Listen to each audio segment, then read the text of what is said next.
Салам жалпыңыздарга. Мен бүгүн ушундай дрожжевое манты деген жасамакчымын. Биринчилерден болуп камырын жууруп алабыз. Бул менде un, дрожж, жумуртка, анан укропко эле жуурулган камыр. Болгону бул жерден башкача эмеси укроп эле кошулат камырга.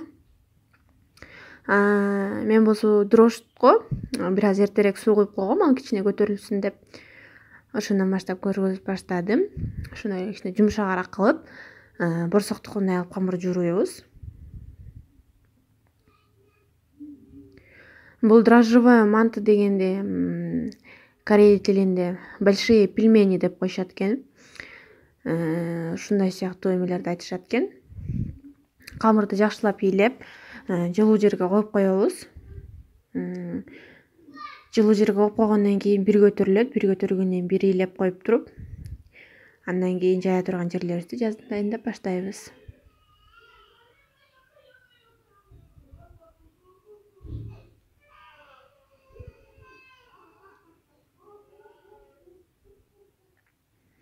Жакшылап ийлеп алабыз. Анан үстүн жаап, жылуу жерге коюп коебуз.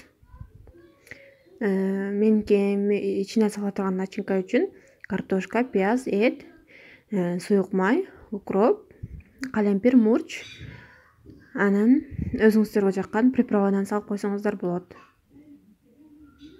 Мен булардын баарын туураганда көргөзгөндү чечкен жокмун, анткени бул кадимкидей эле нарезка, мантыга туурагандай эле. Бул жердин только башкача эмеси болгону укроп кошулат. Ошонсу башкача болот.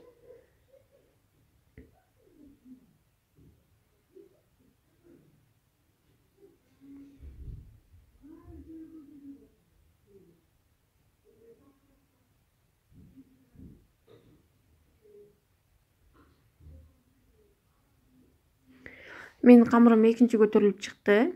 Ошондон кийин кичине ундап алып туруп,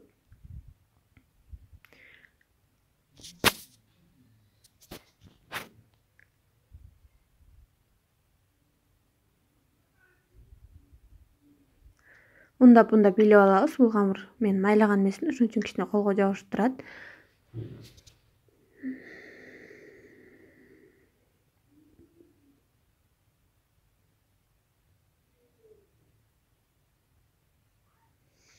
Ушундай шпатель алолго деп сунуштамакчымын. Бул аябай жакшы нерсе экен, мындай ушундай жумшак камырларды кескенге. Аябай оңой экен. Мен кичине чоңураак болду. Сиздер кичирээк кыла алсаңыздар болот. Ушунун жарымындай кыла алсаңыздар деле болот. Өзүңүздөргө ылайыктап алыңыздар.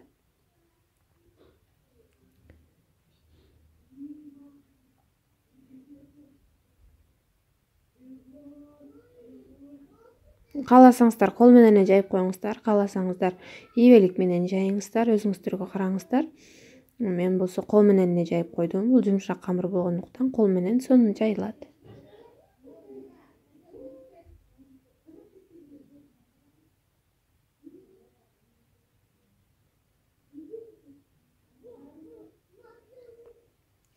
Өзүңүздөргө ыңгайлуу кылып түйөсүздөр, бирок бунун негизги түйүмү тоголок болуп түйгөн айтылмакчы.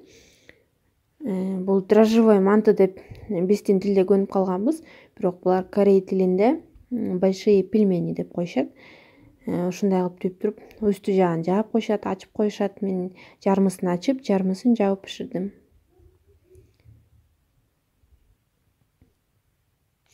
Дагы бирөөнү көргөзмөкчүмүн.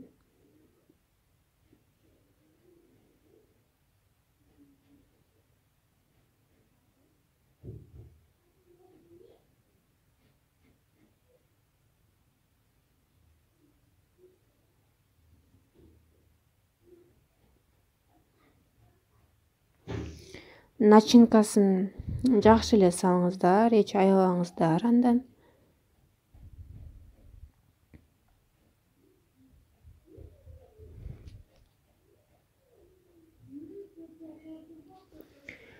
Касканын түбүн майлап, ушундай чоң мындай аралыктарында саласыздар, анткени булар көп пышат.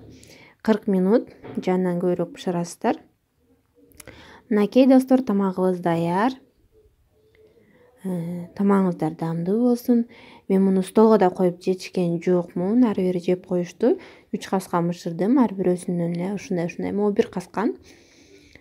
Биз муну ачуу менен жедик. Сиздерге да ушундай сунуштайт элем. Ачуу менен жеңиздер деп. Бул Корей тамагы болгондуктан, Кытай тамагы болгондуктан ачуу менен жакшы көрүшөт. Муну негизи ачууга малып эле жешет экен. Анан биз ушинтип шыбап жейбиз. Ичи мындай болду достор. Жасап көрүңүздөр, жеп көрүңүздөр, каналыма катталыңыздар. Кийинки видеомду күтүңүздөр. Саламатта калыңыздар.